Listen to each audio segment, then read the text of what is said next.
नांदेड जिल्हा मध्यवर्ती सहकारी बँकेची 31 मार्च 2026 ची बॅलन्स शीट आणि गेल्या 10 वर्षामध्ये जिल्हा मध्यवर्ती बँकेने केलेली प्रगती याची सर्वांना माहिती व्हावी यासाठी आज आपण पत्रकार मित्राला आणि इलेक्ट्रॉनिक मीडियाच्या आमच्या सर्वांना इथं या ठिकाणी निमंत्रण दिले. मोठ्या संख्येनं आलेले ते उपस्थित आहेत त्याबद्दल मी त्यांचे मनापासून आभार मानतो. मला अतिशय सांगायला आनंद आहे की या वर्षीचा नांदेड जिल्हा मध्यवर्ती सहकारी बँकेचा ढोबळ नफा हा 53,75,00,000 रुपये आहे. त्याचा आता आपल्याला वैधानिक तरतुदी करावी लागतात वेगवेगळ्या टॅक्स लागू नये म्हणून. ते केल्यानंतर 7,15,00,000च्या वर द्यायला निव्वळ नफा मिळाला. मला सांगायला अतिशय आनंद आहे की खूप चांगली प्रगती आपण केली. या संचालक मंडळाच्या काळामध्येच आपण डाटा सेंटर उभं केलं. आज आपण 3 नवीन इमारती बांधतोय. भोकरची इमारत आता उद्या 24 तारखेला तिचं उद्घाटन आहे. सहकार मंत्री आणि अशोकराव ते येत आहेत. बिलोलीची इमारत झाली, नायगावची इमारत होते आणि तालुक्याचे जेवढे ठिकाण आहेत त्या ठिकाणी आम्ही ATM मशीन बसवलेले आहेत आणि 2 मोबाईल व्हॅन ज्याला म्हणतात आपण ATMचे त्याही आपण सुरू केले. आता आमची नांदेड जिल्हा मध्यवर्ती बँक ही मराठवाड्यातली नंबर 2 ची बँक आहे. लातूर ही पहिल्या नंबरवर आहे आणि आज आपण सर्व दृष्टीनं आपली जर बॅलन्स शीट आपण पाहिली तर आपण नंबर 2 वर आहोत. म्हणून गेल्या 2-2.5 वर्षापासून चेअरमन या नात्यानं मी काम करत असताना आमचे उपाध्यक्ष हनुमंतराव पाटील बेटमोगरेकर असतील, या ठिकाणी आहेत ते सर्व संचालक आहेत. काही आज उपस्थित राहू शकले नाहीत कारण आज लोकसभेचं अधिवेशन असल्यामुळं आमचे बंडू चव्हाण, नागेश पाटील दिल्लीला त्यांना जावं लागलं. म्हणून त्या सर्वांचं सहकार्य मिळालं आणि आमच्या कर्मचारी मित्रांनी खूप चांगलं काम केलं. तसं आमच्या कर्मचाऱ्यांची संख्या फार कमी आहे, 160-165 आहे. गव्हर्नमेंटच्या सँक्शन स्टेट प्रमाणे जवळपास 550 पाहिजे. तरी पण तेवढ्या कर्मचाऱ्यावर आपण ही बँक अतिशय चांगल्या पद्धतीने चालवली आणि आज आपण मराठवाड्यामध्ये नंबर 2 ची बँक आपली आहे.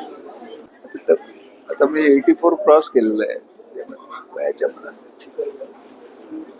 मार्गदर्शन करतो. ऐकले नाही ऐकले.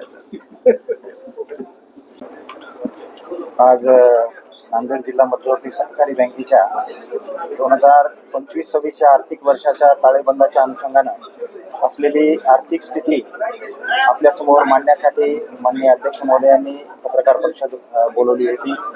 आपण पत्रकार परिषदेला अत्यंत शॉर्ट नोटीसवर उपलब्ध झाला त्याबद्दल सर्वप्रथम मी आपल्या सर्वांचे आभार व्यक्त करतो. आणि बँकेच्या ताळेबंदाची संपूर्ण माहिती तर अध्यक्ष महोदयांनी दिलेलीच आहे, परंतु ठळक ज्या गोष्टी आहेत त्या मुद्दाम उल्लेख करतो. बँकेचा जो ढोबळ नफा आहे तो 53,75,00,000 रुपये झालेला आहे आणि त्यामध्ये वैधानिक ज्या तरतुदी आहेत त्या तरतुदी जाता 7,32,00,000 रुपये निव्वळ नफा बँकेला झालेला आहे. बँकेनं या मध्यंतरीच्या ज्या काळा आहे त्या काळामध्ये बँक तुम्हाला माहिती आहे की 2005 या काळामध्ये अत्यंत अडचणीत होती. 562 कोटी रुपये बँकेचा NPA होता आणि तो NPA वसुलीसाठी बँकेनं जी कार्यवाही केली, संचालक मंडळाने जे निर्णय घेतले आणि त्यामुळं आज बँकेचा NPAचा आकडा जर पाहिला तर तो 136 कोटीवर आहे.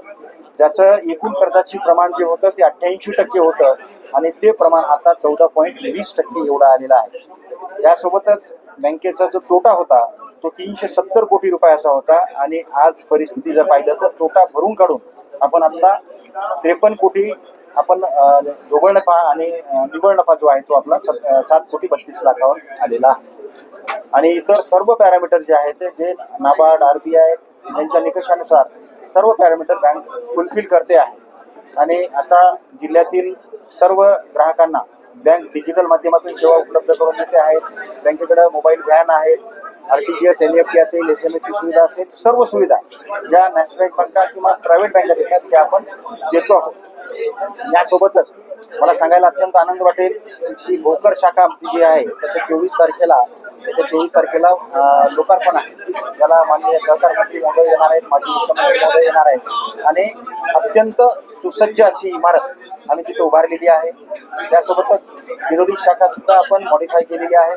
तिचं सुद्धा 25 तारखेला लोकार्पण आहे आणि आता नायगाव शाखा सुद्धा आपण बांधकाम करतो आहोत. म्हणजे बँकेनं खूप चांगली प्रगती केलेली आहे आणि ती आपल्या माध्यमातून जनतेपर्यंत जावं ही आमची अपेक्षा आहे. लग्नामध्ये येण्यासाठी अत्यंत चांगले निर्णय संचालक मंडळाने घेतले, ज्यामध्ये वसुलीसाठी खूप मोठे मोठे निर्णय झालेले आहेत. जी वसुली होणं शक्य नव्हतं ती वसुली सुद्धा आपण केलेली आहे आणि ती वसुली झाल्यामुळं आपली प्रगती झालेली आहे. एकूण आपल्याकडे आता 150 कर्मचारी आहेत. हे 541 कर्मचाऱ्याचा प्रतिबंध आपल्याला मंजूर आहे, परंतु कर्मचाऱ्याचा अभाव असताना सुद्धा कमी कर्मचाऱ्यामध्ये खूप चांगलं काम कर्मचाऱ्यांनी केलेलं आहे. जिल्ह्यातील आतापर्यंत आपण जर पाहिलं तर खूप मोठ्या संस्थांमध्ये मोठ्या प्रमाणावर 562 कोटी रुपये NPA होता. आपण आता तो वसूल करत आलेलो आहोत. आता फक्त 136 कोटी रुपये राहिलेला आहे, ज्यामध्ये प्रामुख्याने 4 कारखाने आहेत, 5 कारखाने आहेत.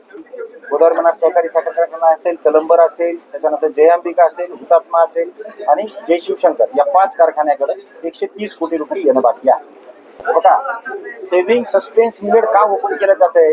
कारण जिथं अकाउंटचे डिटेल नसतात तर ती सस्पेन्सला रक्कम जाते, परंतु ज्यावेळेस ती डिटेल उपलब्ध होतात ती सस्पेंड होऊन ती डायरेक्ट त्यांना दिली जाते.